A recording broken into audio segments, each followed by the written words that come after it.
So there's a video right now that Very Darkman did, right, about Lord choosing members, and he's calling out the pastors and all that. Let me tell you one thing, right? I will never support the way he's saying he's going to knock the man's head and all that. See, Very Darkman does not know how to talk. When it comes to talking, zero ethics. But the cause he's fighting for, is it good? Yes. Let me tell you guys, you see this country, a lot of things that keeps us the way we are is religion.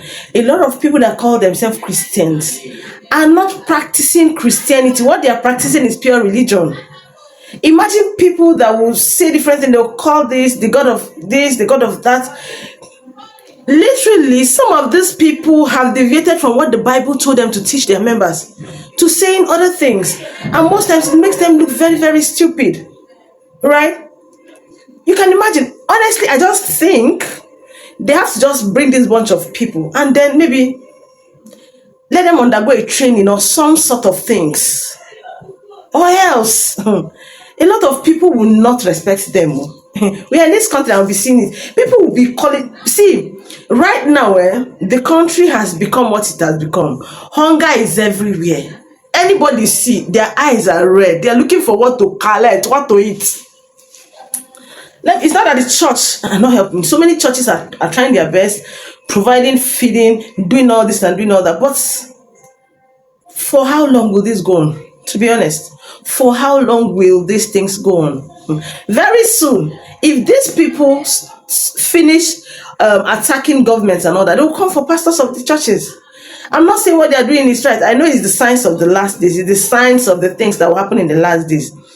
But let's be sincere. As a pastor, have you taught your church members the right things? The other time I told you people the issues I faced growing up as a deeper life church member, the thing I faced, how it affected me psychologically, and a lot of you came for me. Yeah. A lot of you came for me. You never can tell what that thing can do for a child. You don't know. What it can do to a child is uncountable. For me to even dance or for me to even feel free sometimes and socialize is a problem.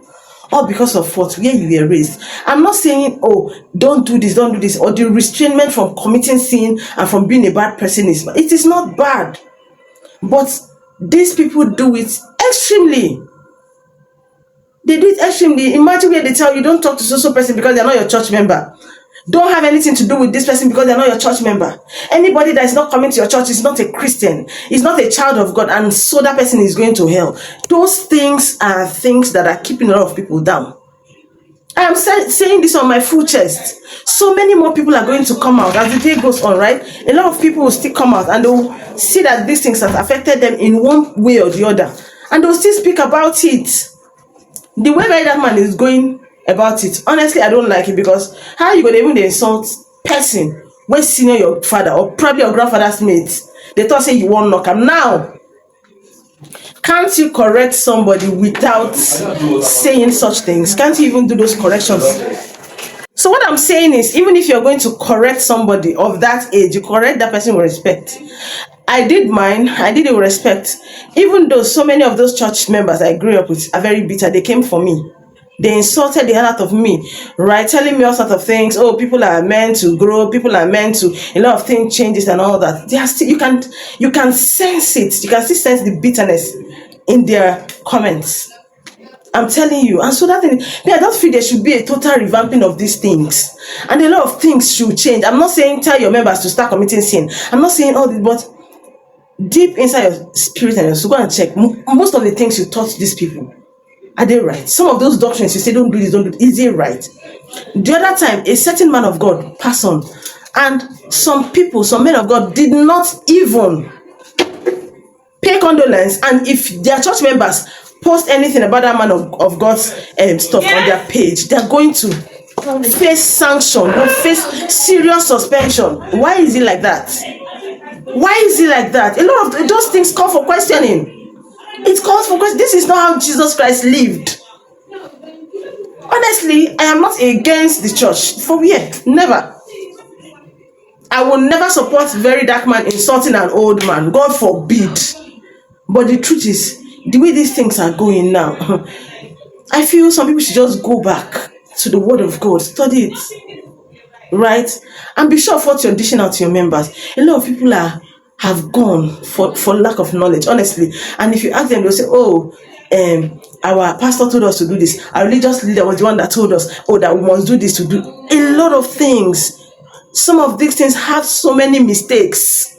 They have so many mistakes. Let me tell you, religion is humanity and love. If you can love people, if you can love the poor, if you can love the needy, if you can extend your hand, your helping hands to the poor, my dear, you're living the life. Nobody should deceive you. I'm not saying go and be buying people. No, don't forget the 10 commandments. Don't forget all those things. And then humanity, charity first, love. What does the Bible say about people that give to the poor? If you give to the poor, it's like you lend that to God, right? That is it. Those things are the number one thing in Christianity. Nobody should just deceive you.